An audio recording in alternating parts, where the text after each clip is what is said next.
Assalamualaikum warahmatullahi wabarakatuh. Perkenalkan, nama saya Dimas Maulana Rohandi dengan NIM 2010301013. Di sini saya akan menjelaskan tentang sprain dan strain ankle. Baik, di sini saya akan menjelaskan tentang tulang di bagian ankle. Yang pertama ini ada malleolus medial, lalu di sini bagian ini adalah fibula,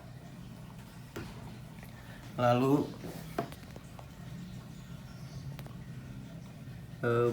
di sini lalu di bagian sini di sini ada calcaneus, lalu di sininya, di sini ini calcaneus bagian tampak luar. Lalu di sini ada talus, di sini ada talus. Lalu di bagian sini ini ada metatarsal. Lalu di sini ini batas metatarsal dan talus. Lalu di sini sebelah sini sejajar dengan kelingking ini ada kuboid, lalu yang sejajar dengan jari sini ini ada cuneiform, lalu sebelahnya yang sejajar dengan jari tengah ini ada cuneiform intermedial, lalu yang sejajar dengan jari telunjuk ini ada cuneiform medial, lalu sejajar dengan jempol ini ada navicular. Baik, selanjutnya ini bagian tendon atau otot. Untuk bagian tibialis anterior kita bisa melakukan dorsofleksi pada pasien, lalu otot akan terlihat sini bagian tibialis anterior. Lalu yang kedua ini ada bagian tibialis posterior. Bila kita lakukan inversi seperti gini, lalu otot akan terlihat di juga sini di bagian tibialis posterior. Lalu ini ada otot peroneus. Bila kita lakukan eversi, otot akan terlihat peroneus membentuk di sebelah sini.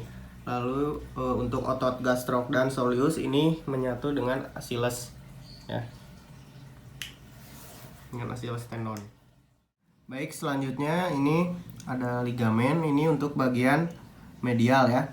Ini ada di sebelah sini ada TNL, ini tibia navicula ligamen. Lalu ada ATTL ini anterior tibio-talar ligamen. Lalu ini untuk PTTL ini posterior tibio-talar ligamen.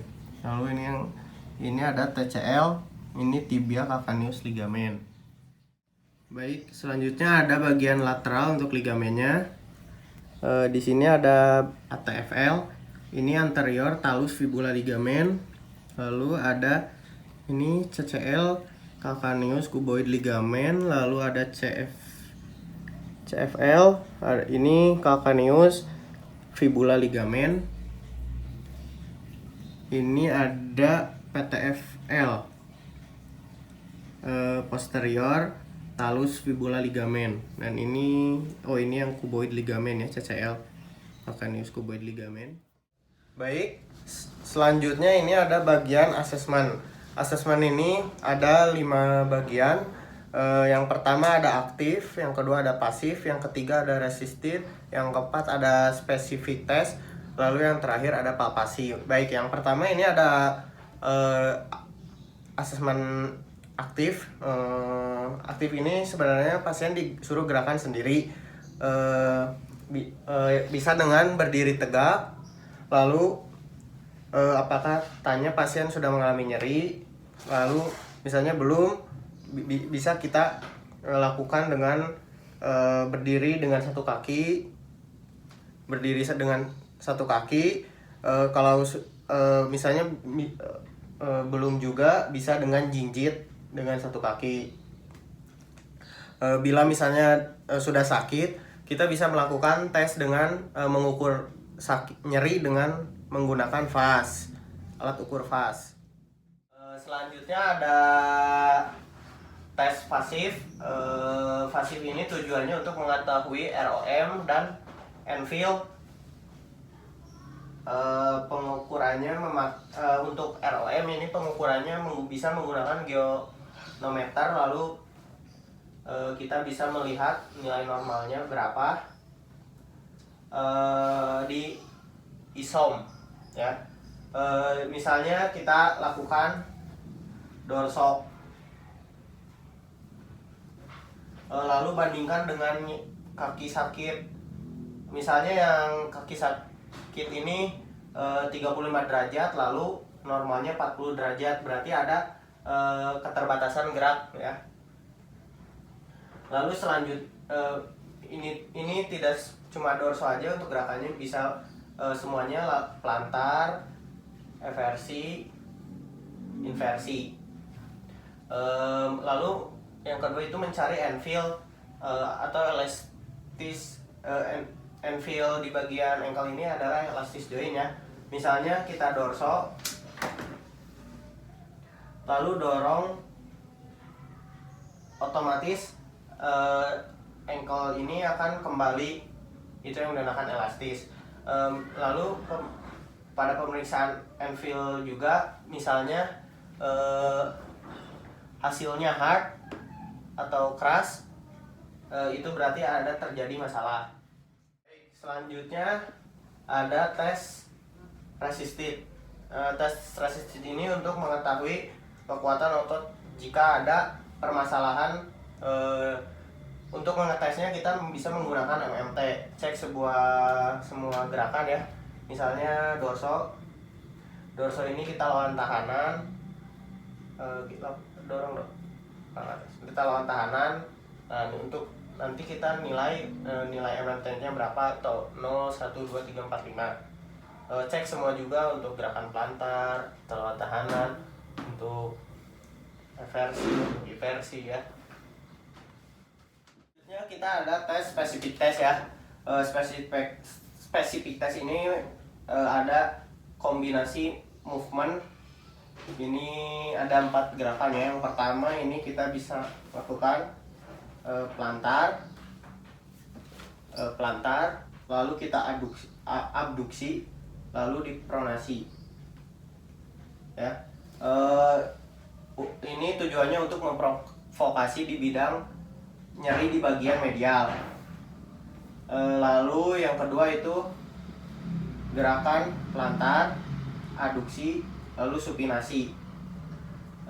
Ini untuk memprovokasi nyeri di bagian lateral. Lalu yang ketiga itu ada subtalar varus test.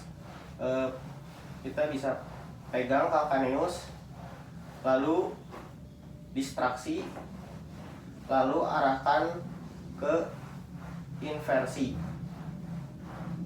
seperti ini. Ya, ini tujuannya untuk mengetahui permasalahan di CFL. Lalu yang keempat ini ada subtalar valgus test. Sama seperti tadi, kita pegang calcaneus, lalu distraksi sampai ke kunci, lalu kita arahkan ke valgus. Nah, ini untuk dinyatakan positif jika nyeri berkurang di bagian ATFL. Kenapa bisa berkurang? Karena adanya ligamen tidak terkontraksi. Lalu yang terakhir palpasi. Untuk mengetahui spesifik nyeri pasien bisa diraba per ligamen ya. Misalnya ini ATTL-nya kita raba apakah nyeri di bagian PTTL-nya, TCL-nya, dan lain-lain. Bila dirasa nyeri berarti itu sudah nyeri di bagian itu ya. Selanjutnya untuk intervensi di sini ada dua fase ya, ada fase akut dan kronik. Untuk fase akut ini ciri-cirinya masih ada tanda-tanda inflamasi seperti dolor, rubor, kalor, tumor, dan fungsilasea.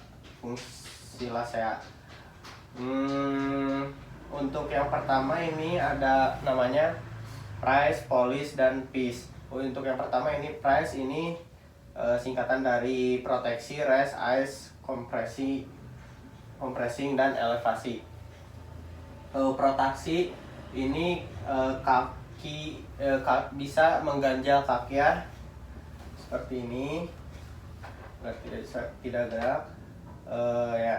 Lalu untuk rest ini istirahat. Lalu ice kita bisa berikan kompres es, fungsinya agar tidak terjadi vasodilatasi. Ya, es di bagian ankle-nya kita kompres es. Lalu untuk compressing ini bisa menggunakan bandage atau kinesio tapping ya. Tujuannya untuk menekan bengkak. Lalu yang terakhir ada elevasi. Elevasi ini kaki dinaikkan di atas kepala, di atas agar aliran darah mengalir. Lalu untuk polish ini sama aja dengan press, bedanya itu untuk polish ada optimal loading. Kita bisa lakukan early mobilization atau lakukan gerakan ya, dorso plantar eversi seperti gitu. Lalu yang terakhir ada peace ini sama aja, bedanya ini ada avoid anti-inflammatory. Bedanya ini tidak boleh menggunakan kompres es. Lalu kita bisa menambahkan modalitas seperti infrared dan ultrasound. Baik, selanjutnya untuk gerakan kronis ini yang pertama ada kita bisa lakukan intervensi room exercise. Bisa kita gerakan aktif dan pasif ke semua gerakan seperti dorso, plantar, eversi, eversi. Lalu yang kedua bisa menggunakan exercise stretching, bisa pakai TheraBand. Karena di sini saya tidak ada TheraBand, saya akan menjelaskannya saja. Bisa ke arah dorso dengan ditarik ini, lalu tarik TheraBand ke arah dorso. Lalu untuk strengtheningnya bisa dorong ke arah plantar sama menggunakan TheraBand juga, seperti ini. Ke semua gerakan ya, inversi, eversi. Lalu untuk balance untuk stretchingnya bisa menggunakan bridging exercise. Bridging ini bisa kita bisa fleksikan. Lalu kita bisa setelah fleksi pasien disuruh angkat bokol, ya, seperti itu. Atau bisa menggunakan TheraBand diikat di sini, lalu pasien suruh membuka kakinya seperti ini ya. Atau bisa juga seperti kita angkat bokol, lalu angkat kaki yang sehat satu. Nah, seperti ini. Nah, jadi yang sakit menahan tumpuan. Lalu bisa juga dengan bola disimpan di sini ya.